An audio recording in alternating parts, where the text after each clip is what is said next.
with comedian David Boyle, and I'm quitting alcohol. So I was reading this thing today and I came across this beautiful passage about the Irish.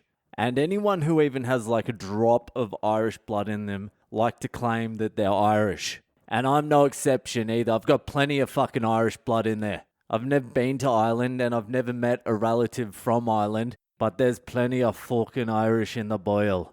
Nah, I don't claim Irish at all. I'm not American. Australians don't claim to be from anywhere else besides Australia, unless they're pretending not to be from Australia. Then they'll just claim New Zealand. Americans will go, I'm Irish, even though it was their like great-great-grandparents that were fucking Irish. I don't understand that. If I was Irish, like actual Irish, that would fucking piss me off. Oh yeah, you're Irish, are you? Where were you for the troubles, huh? You were in LA on Venice Beach getting high. That's where you were for the fucking troubles, were you? But if I was American and not from Australia and you pressed me, I would say I'm an Irish Polak, which means I'm a pretty good drinker and I can take a few fucking hits to the head. But I've been getting a lot more listeners from Ireland now. It's taken a while for the Irish to get on board. They've been resistant, but now there's a few on board, mainly from Dublin. So I'm going to read out this passage for my Irish fucking brethren, because I know how much the Irish love hearing fucking quotes about themselves. Because after that quote from The Departed, where Matt Damon goes, Sigmund Freud said the only people impervious to psychoanalysis are the Irish. After the Irish got hold of that, you could not walk 10 meters down Bondi Junction without overhearing some drunk Irish cunt quoting it to some fucking bored chick. So anyway, this little paragraph is from a book called Killing Rommel by Stephen Pressfield. And it's a book about World War II, and one of the guys, some poet, is discussing the two types of despair. The Irish despair and the Jewish despair. It's kind of about the Jews as well. And before I start this, I just want to say Stephen Pressfield is a Jew as well. So if you're a Jew and you get offended by this, blame fucking Pressfield. And the other thing is, there's a word in there that you dumb fucks aren't going to know. I'm calling you dumb fucks, but I'm really calling myself dumb fuck because I didn't know the fucking word. It's spelt S-U-R-F-E-I-T.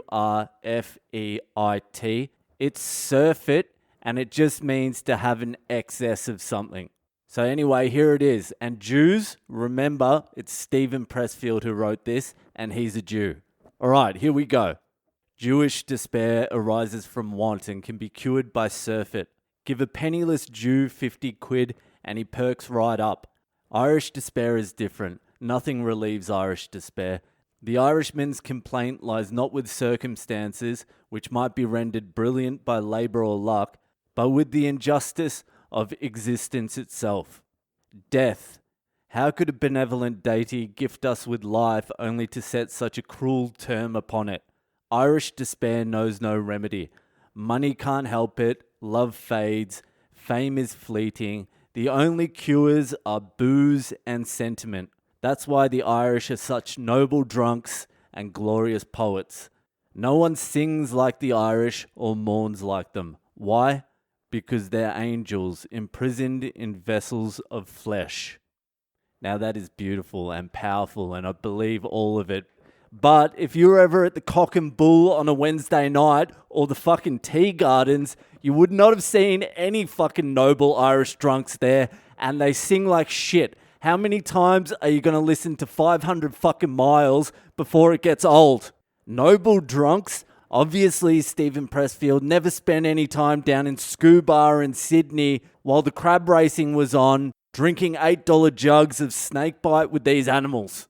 Noble drunks. Noble fucking drunks. My great-grandfather's brother stabbed my great-grandfather's eyeball out with a fucking fork over a few peas. A boiled fucking potato and like 8 fucking peas. He ended up with a glass eye for the rest of his life over an unsalted boiled potato. No wonder Sigmund Freud can't fucking analyze you. You make no fucking sense. But I cannot fucking wait to get over to Ireland. Even if I'm sober, that is going to be a fucking litmus test to my sobriety. I can tell you that right now.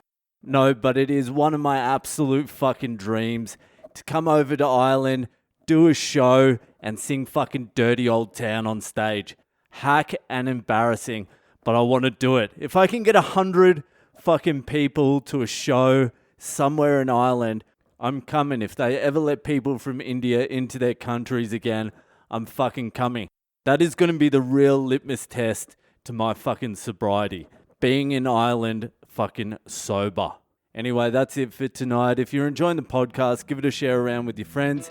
Hit me up on social media. I'm Boyle Comedy on Instagram, Facebook, and Twitter. And I'll see you the fuck later.